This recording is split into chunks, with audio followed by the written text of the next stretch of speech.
Hi, I'm Kerry. I'm the host of Best of Us Investors. Yesterday on our Friday afternoon Zoom call, our tribe has this call every Friday. We got into a pretty deep discussion of how you make money in a bear market. And Gabe came up with his strategy of trading options, writing calls, selling puts. And he went into a pretty deep discussion, and there was quite a bit of interest in it. And so we're actually going to put on a special Zoom call for our Patreon members of how to do that. As he said, it's pretty safe. And then this morning, I picked up the Wall Street Journal Saturday mornings, and I came across this article that was entitled, "The Higher They Climb, the Further They Fall." And what it basically is describing is that many of the stocks that had climbed extremely high had fallen very far, and some very unusual stocks, at least to my thinking, are now at the top. And the one that they put here on the top, and I'll show you this, it's on the upper left-hand corner, is Occidental Petroleum. And then they show the next highest performers as ConocoPhillips, Chevron, Bristol Myers, Lockheed Martin, and Kraft Heinz. What struck me was of the top three, Occidental, Conoco, and Chevron, these are dying industries.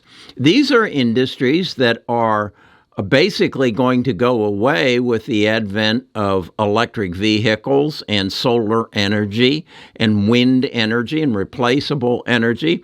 And yet, because of some short-term circumstances, that being the Russia situation, they're at the top.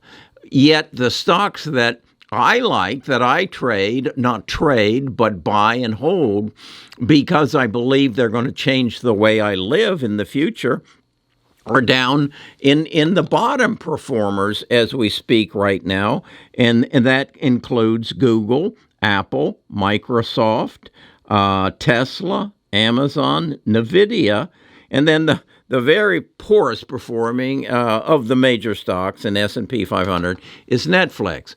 And what I realized is the way you deal in the stock market is very dependent upon what your current motives are. And those current motives will dictate to you pretty precisely what you need to be doing. So let's first of all get out the disclosure that this is not financial advice, just financial education. And we'll talk a little bit more about it, because I think you need a clear understanding of what you're willing to do, what you're willing to learn in order to make money in the stock market. Best of Us Investors presents Kerry Griegmeyer.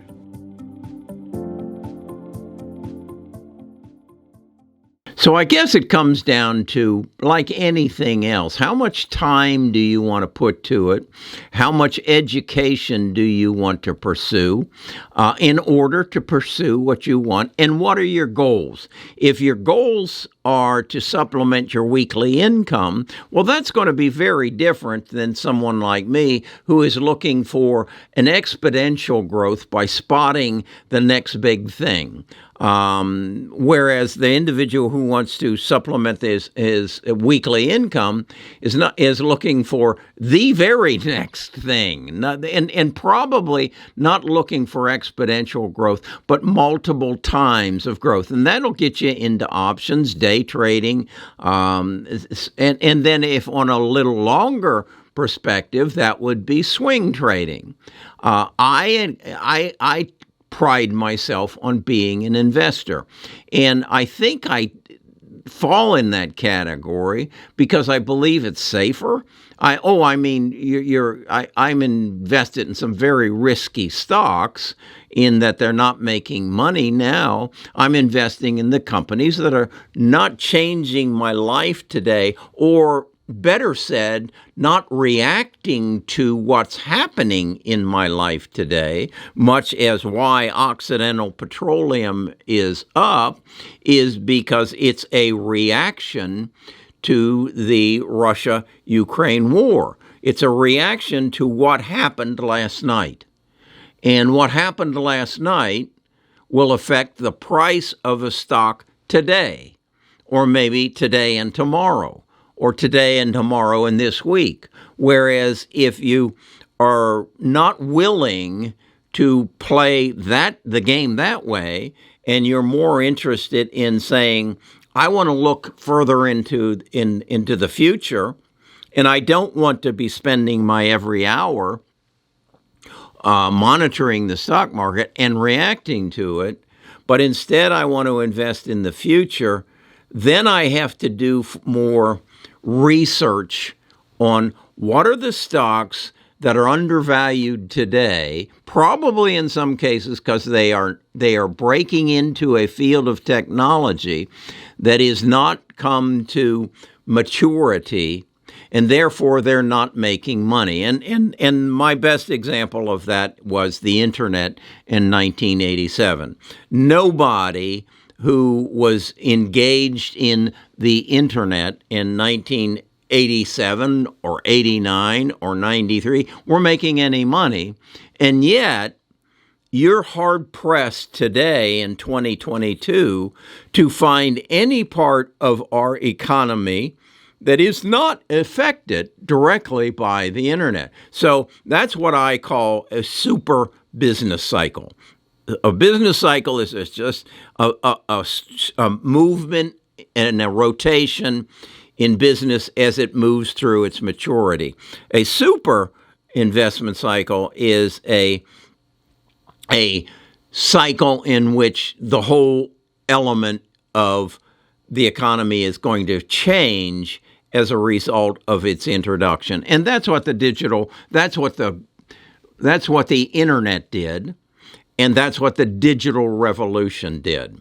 So when I look at Occidental Petroleum and I say, do I want to buy it? No.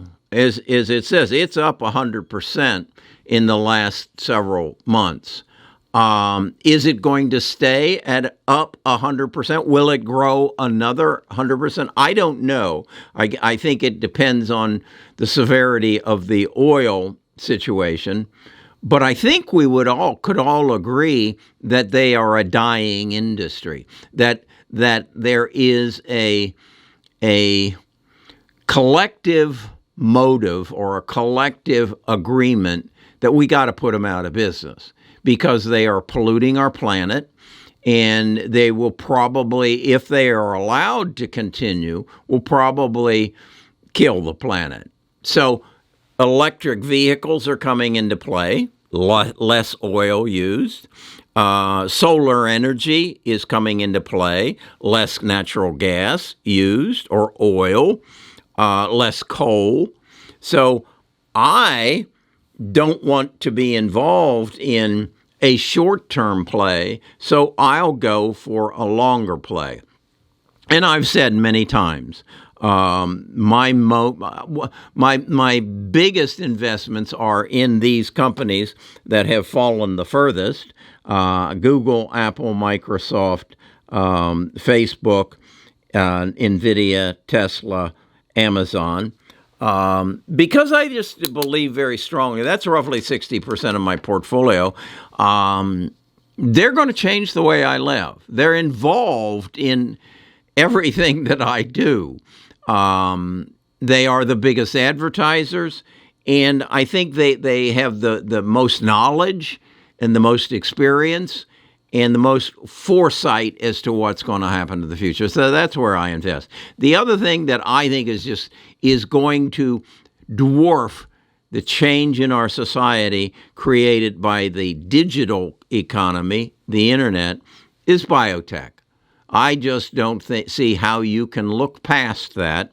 And right now, those stocks are extremely depressed. And so I would suggest to you that you look into Editas, CRISPR, Caribou, Illumina, Invate, Pacific Biosciences. These are all companies involved in genome sequencing and genome editing. And that, I believe, is going to change the world that we live in. And I would encourage you, if you're not as strong on it as I am, to get it in your portfolio and be able to say 5 years from now, because it isn't going to take from 1989 to 2020 to involve the whole world as it did with the digital revolution. The biotech revolution isn't going to take that long. Once they get proof of concept and the FDA says we can take disease out of your body, how many of you are going to go to the back of the line or say, I'm not getting in that line, thank you, but no thank you, I want to keep this disease that I've grown and my ancestors have passed on to me, I want to keep it in my body. I kind of look forward to dealing with cancer or heart disease or Parkinson's or, wow, I can't wait till I get dementia. I don't think that's the way it's going to be. I don't think there's going to be a question as to, do I want to play or participate in this cleansing of our bodies of disease? I don't think there's going to be a reluctance to it. Now, some of you may have the same reluctance that you have had to the vaccine, that you believe it's a conspiracy and it's a way for the government to take over your brain. But once you see it in action, you'll fall in line as well. Okay, I thought that was just interesting, how the market is truly focused on the short term. And there's nothing wrong with that, if, in fact, that's your motives. If your motives are to make money on the short term, my motives are more to build a fortune, to build an asset base that will just continue to grow. Okay, it's the weekend. Going to go out and have lunch on the screened-in porch and enjoy a nice sunny day. Talk to you again tomorrow.